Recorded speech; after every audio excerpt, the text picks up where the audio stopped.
बिस्मिल्लाहिर्रहमानिर्रहीम। अस्सलाम वालेकुम, वेलकम टू इन सेशन। मैं हूं आसमा चौधरी। नाजरीन, कल पार्लियामेंट के 11 घंटे जारी रहने वाले इजलास में पार्लियामेंट में सिविल और अस्करी क़यादत ने जो पाकिस्तान के अरकान पार्लियामेंट हैं उनको एक ब्रीफिंग दी, जिसमें पाकिस्तान के जो एबटाबाद में जो वाक़या हुआ उस हवाले से हालात से आगाह किया और साथ साथ अरकान पार्लियामेंट ने उसके बाद एक मुतफ़िक़ा करारदाद की भी मंजूरी दी। और उस करारदाद में, जैसे कि हमने पहले भी देखा, इससे पहले भी एक जॉइंट सेशन में ही इसी तरह एक करारदाद सामने आई थी जिसमें कहा गया था कि पाकिस्तान की सॉवरेनिटी, खुद मुख्तारी पर अगर कोई भी हमला हुआ तो उसको कबूल नहीं किया जाएगा। लेकिन जो कल करारदाद आई उसके कुछ अहम नुकात, इसमें कहा गया कि पाकिस्तान में ड्रोन हमले फौरी तौर पर बंद किए जाएं। अगर ये हमले बंद ना हो तो नेटो की रसद जो है पाकिस्तान से बंद कर दी जाएगी। पाकिस्तानी कौम आइंदा किसी भी यकतरफा ऑपरेशन को बर्दाश्त नहीं करेगी।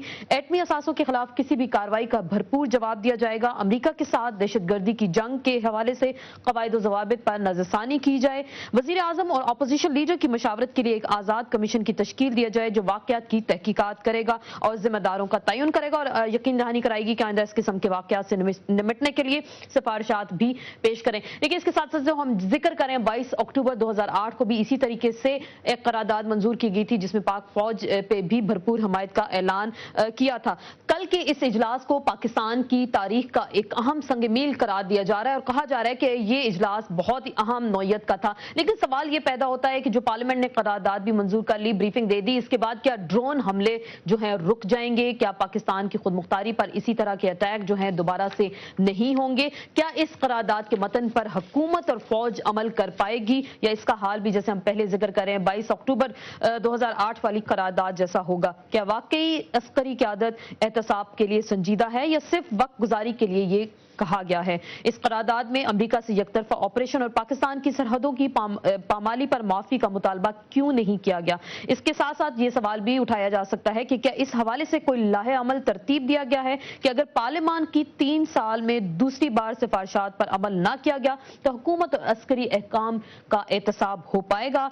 और इसके साथ एक और अहम सवाल, क्या वाकई अब हमारे सिविलियन हुक्मरान इस काबिल हो जाएंगे कि वो फौज का एहतसाब कर सकें? क्या हमारे सियासी हुक्मरान अब इकट्ठे हैं या इस इशू पर मजीद सियासत होगी? इन सवालों का जवाब लेंगे अपने इन्हीं अवामी नुमाइंदों से। लेकिन जिक्र करते चलें कि मियां नवाज शरीफ ने एक अहम प्रेस कॉन्फ्रेंस की और एक बार फिर उन्होंने मुतालबा किया कि फौज और एजेंसीज का बजट भी पार्लियामेंट के सामने पेश किया जाना चाहिए। इंडिया की पाकिस्तान के साथ क्या पॉलिसी होनी चाहिए, उसका फैसला सिक्योरिटी एजेंसीज नहीं, सिक्योरिटी इंस्टीट्यूशंस नहीं, इलेक्टेड गवर्नमेंट करेगी। अमेरिका के साथ क्या ताल्लुक होना चाहिए, इलेक्टेड गवर्नमेंट उसका फैसला करेगी। और फिर हमारी फॉरेन पॉलिसी इलेक्टेड गवर्नमेंट करेगी। 50 साल की पॉलिसी कर दीजिए जो आज पूरी कौम भुगत रही है। बाकी मुल्कों के साथ, हमसायों के साथ क्या पॉलिटिशियंस जो हैं वो अपने मामलात को तय नहीं कर सकते? फौज का बजट कौमी असेंबली में आना चाहिए। जी नाजरीन, आपने सुना मियां नवाज शरीफ का क्या कहना था। यहाँ लेंगे मुख्तसर सा ब्रेक और ब्रेक के बाद अपने मौजूद मेहमानों के साथ आपकी खिदमत में हाजिर होंगे। हमारे साथ होंगी आसमा अरबाब आलमगीर साहिबा, मुशाहिदुल्लाह खान और इसके साथ मौलाना अताउर रहमान पेशावर से हमें ज्वाइन करेंगे। इनके साथ गुफ्तगू करेंगे लेकिन एक मुख्तसर से ब्रेक के बाद।